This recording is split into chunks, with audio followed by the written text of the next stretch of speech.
السلام علیکم محترم ویورز، کیسے ہیں آپ؟ امید ہے سب خیریت سے ہوں گے۔ آج ہم اس ویڈیو میں ایم فولیٹ ٹیبلٹ کو ڈسکس کریں گے۔ ایم فولیٹ ٹیبلٹس یہ فیمیل کے لیے خصوصی طور پر استعمال ہوتی ہیں، تو آئیے اس کے بینیفٹ تفصیل کے ساتھ پڑھتے ہیں۔ سب سے پہلے اس کی کمپوزیشن کو پڑھتے ہیں کہ اس کی کمپوزیشن میں کیا ہے۔ تو اس میں methyl tetra hydro folic acid اور گلوکوسامین سالٹ پایا جاتا ہے۔ جی تو ویورز، یہ تھی اس کی کمپوزیشن۔ اب اس کے بینیفٹ کی طرف چلتے ہیں۔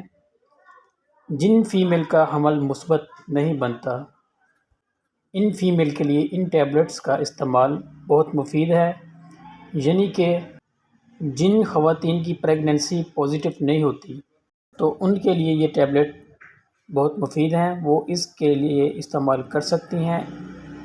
اس کے علاوہ جن فیمیل کا مس کیریج یعنی حمل بار بار ضائع ہو جاتا ہے تو ان کے لیے بھی یہ ٹیبلٹس بہت مفید ہیں۔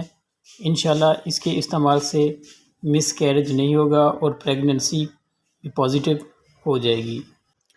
جی تو ویورز، اس کے علاوہ ہیمولیٹک انیمیا میں بھی مفید ہے۔ ہیمولیٹک انیمیا خون کی کمی کو کہتے ہیں، یعنی جو ہمارے ریڈ بلڈ سیل ہوتے ہیں وہ ختم ہو جاتے ہیں تو اس کو ہیمولیٹک انیمیا کہا جاتا ہے۔ اور اس کی کچھ علامات ہیں: سکن کا زرد ہو جانا، فیور کا ہونا، چکروں کا آنا، اس کے علاوہ متلی بھی ہو سکتی ہے، دل خراب ہو سکتا ہے۔ تو یہ ہیمولیٹک انیمیا ہے، اس کے لیے بھی ان ٹیبلٹ کو استعمال کر سکتے ہیں۔ اس کے علاوہ یہ ٹیبلٹ میگلوبلاسٹک انیمیا کے لیے بھی استعمال ہوتی ہیں۔ یہ بھی خون کی کمی کی ایک قسم ہے میگلوبلاسٹک۔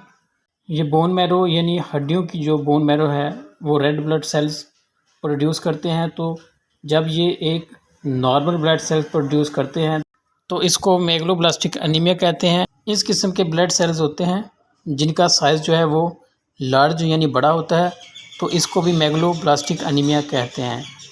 اس کے بھی کچھ سائن سمٹم ہیں۔ سکن جو ہے وہ پیلی ہو جاتی ہے یعنی زرد پڑ جاتی ہے، اور دل کی دھڑکن جو ہے وہ تیز چلتی ہے۔ اس کے علاوہ سر چکرا سکتا ہے، تھکاوٹ سی رہ سکتی ہے، اس کے علاوہ فیور ہو سکتا ہے یا جسم میں درد ہو سکتا ہے۔ تو یہ تھے اس کے کچھ سائن سمٹم۔ تو اس کے لیے بھی یہ ٹیبلٹس بہت مفید ہوتی ہیں۔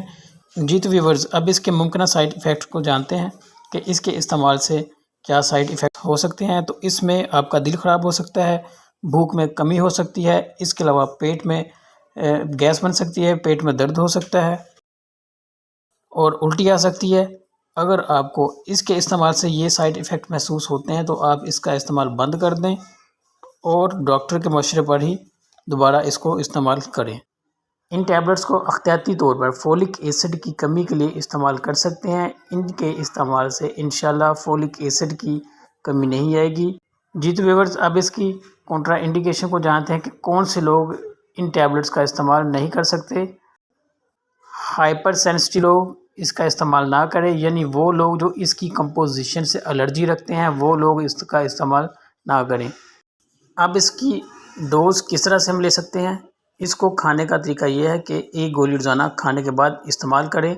پریگننسی میں انیمیا ہو تو بھی استعمال کر سکتے ہیں، اور اس کے علاوہ جن فیمیل میں پریگننسی پازیٹیو نہیں ہو رہی اور وہ بھی اس کا استعمال کر سکتی ہیں، ایک گولی روزانہ کھانے کے بعد استعمال کر سکتی ہیں۔ تو یہ تھی آج کی ہماری ویڈیو۔ اگر آپ کو ہماری ویڈیو اچھی لگی ہو تو ہمارے چینل کو ضرور سبسکرائب کر دیجیے گا اور ساتھ میں بیل آئیکن کے بٹن کو ضرور پریس کیجیے گا۔ تو اپنا رکھیے گا بہت سارا خیال۔ ملتے ہیں نیکسٹ ویڈیو میں، تب تک کے لیے اللہ حافظ۔